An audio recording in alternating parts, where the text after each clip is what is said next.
Hello there. All right, let's go. In many workplaces, online communication is now more common than face-to-face meetings. Do the advantages outweigh the disadvantages? The work culture has changed over the last few years. I think a useful phrase here to master would be over the past few decades, over the past century. This is a little bit more advanced than few years, yeah? Decades, centuries, seasons even, just depending on the relevancy. But here we could even say over the last decade. It just sounds slightly better. In particular, the work from home WFH model has grown in importance significantly, rapidly. There's no problem. There's, just modify a little bit. The work culture, yeah, and even here has dramatically changed, significantly changed. This has surged the trend of online meetings. So we've got the present perfect once, twice, three times. This surge of online meetings, or this surge, or the increased trend towards online meetings. Just a suggestion here. These are improvements rather than corrections. So we are on the right track. Replacing in-person conversations due to various benefits. Okay, this has surged the trend of online meetings, replacing in-person conversations due to various benefits. Okay, that's fine. So they say, well, analyze the pros. Just ignore that. Mine's in American. It's silly. The pros and cons of communication via digital media using examples from the Canadian University research.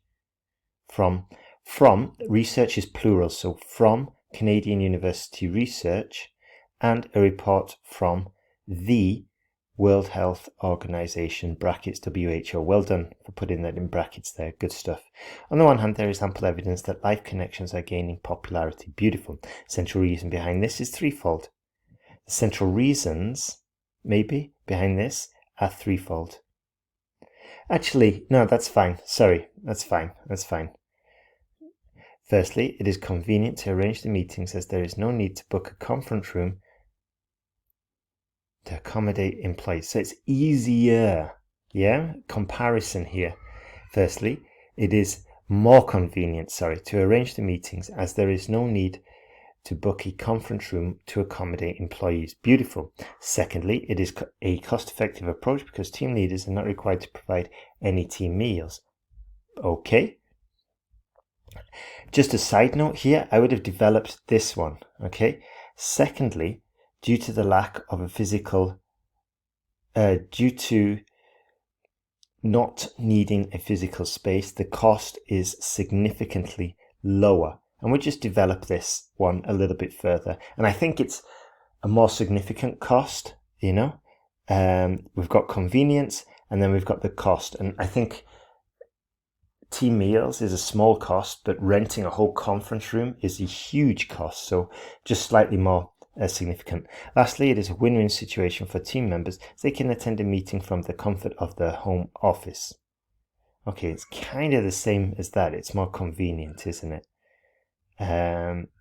So yeah, I mean, but it's fine. For example, research by the University of Toronto shows that 90% of workers prefer to attend meetings remotely as it saves them time and transportation expenses. Excellent. Therefore, it is conclusively clear that there are considerable benefits of digital communication for both employers and employees. Beautiful. Excellent. So we went through all the advantages there for the first part. Good planning. On the other hand, offline meetings offer more engagement, interaction, and participation that is often lacking or missing in online conversations. This is largely because personal communication allows an individual to guess non-verbal cues. Great little phrase. Sense the argument and even respond naturally. Beautiful sentence that. Well done. However, this is sometimes not the case in meetings using laptops, as it easily deters the focus and interconnection among peers. Beautiful. For instance, a report from the WHO demonstrates that social interaction among employees has dropped threefold since the inception of the WFH culture. Fantastic. Thus, it is possible to state beyond doubt that live conversation is not the best in all aspects. Beautiful. Very, very impressed. From the arguments and examples given, it can be concluded that the online meetings have tremendous practical benefits that dominate the advantages of in-person conversations. It is predicted that more and more companies will adapt the approach of remote meetings, largely considering its ease and cost. Great essay there. Great essay. This one just needs a little bit of more organization, but overall, very impressed. Great work. A pie chart shows the proportion for the preference of 7 schools subjects in Germany in the year 2017. Beautiful.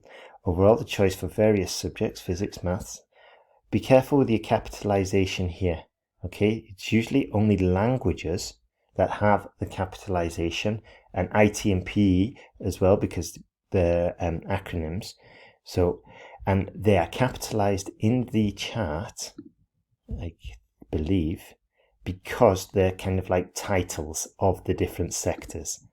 Okay, so be careful. We need to decapitalize these, but if it was English and French, obviously we would capitalize them.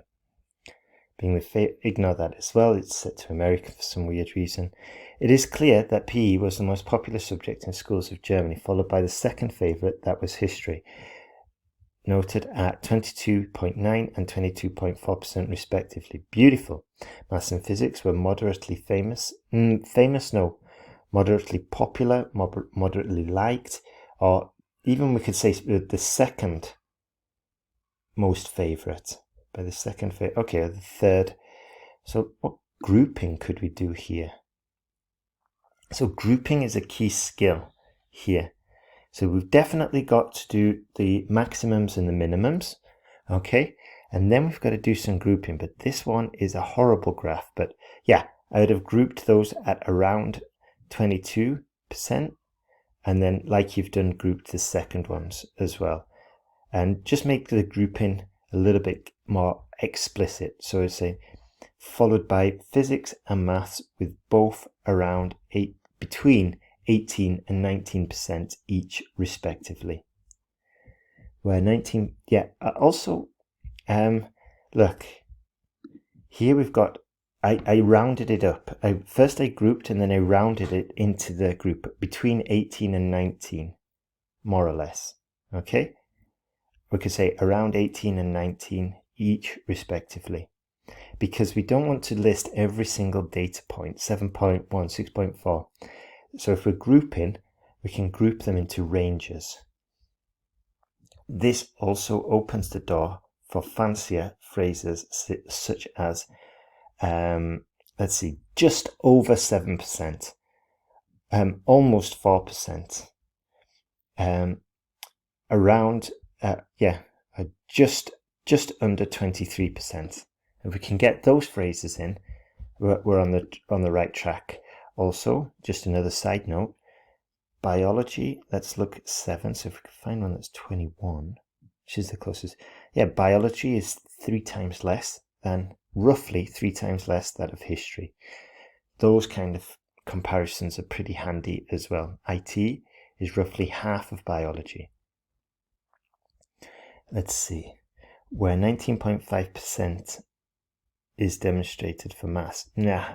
Ratio no.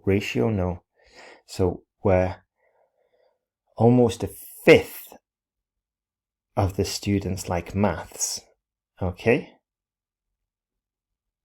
Because a fifth is roughly 20%, which is what we've got. So we say almost a fifth. Where we can't say this though, is demonstrated. Demonstrated and ratio are both wrong. Physics represents nearly the same and comes in slightly under at just 18.1%, okay? Anyway, physics represents nearly the same at around 18% or at 18.1%, making it the third and fourth choice in educational institutions. Good. I like the final part of that sentence, the third and fourth choice. So we get ordinals in there and pick up some more points. Proportion for the preference of IT, geography and biology remained between 3 and 2 between 3 to 8% only. Great grouping. That's exactly what I was talking about. Excellent. The preference for biology, 7.1, was almost double that of IT, which was the least desirable subjects among students in Germany. Fantastic. Beautiful sentence there. That's exactly what I wanted. The ratio for geography was second. No, ratio, no, the proportion. Proportion for geography was second lowest after IT, representing or reaching, no, at 6.4% only. Fine. Great work there. Great work. Now, your next essay, send it directly to this, to the email that I put in the reply, and it'll get checked quicker. I'm really sorry for the delays. It's driving me mad. I thought we had sorted out the technical problems. So what I'll do is I'll include my personal email and we can just move far, far faster. Okay? All right. Good luck with this. You got it.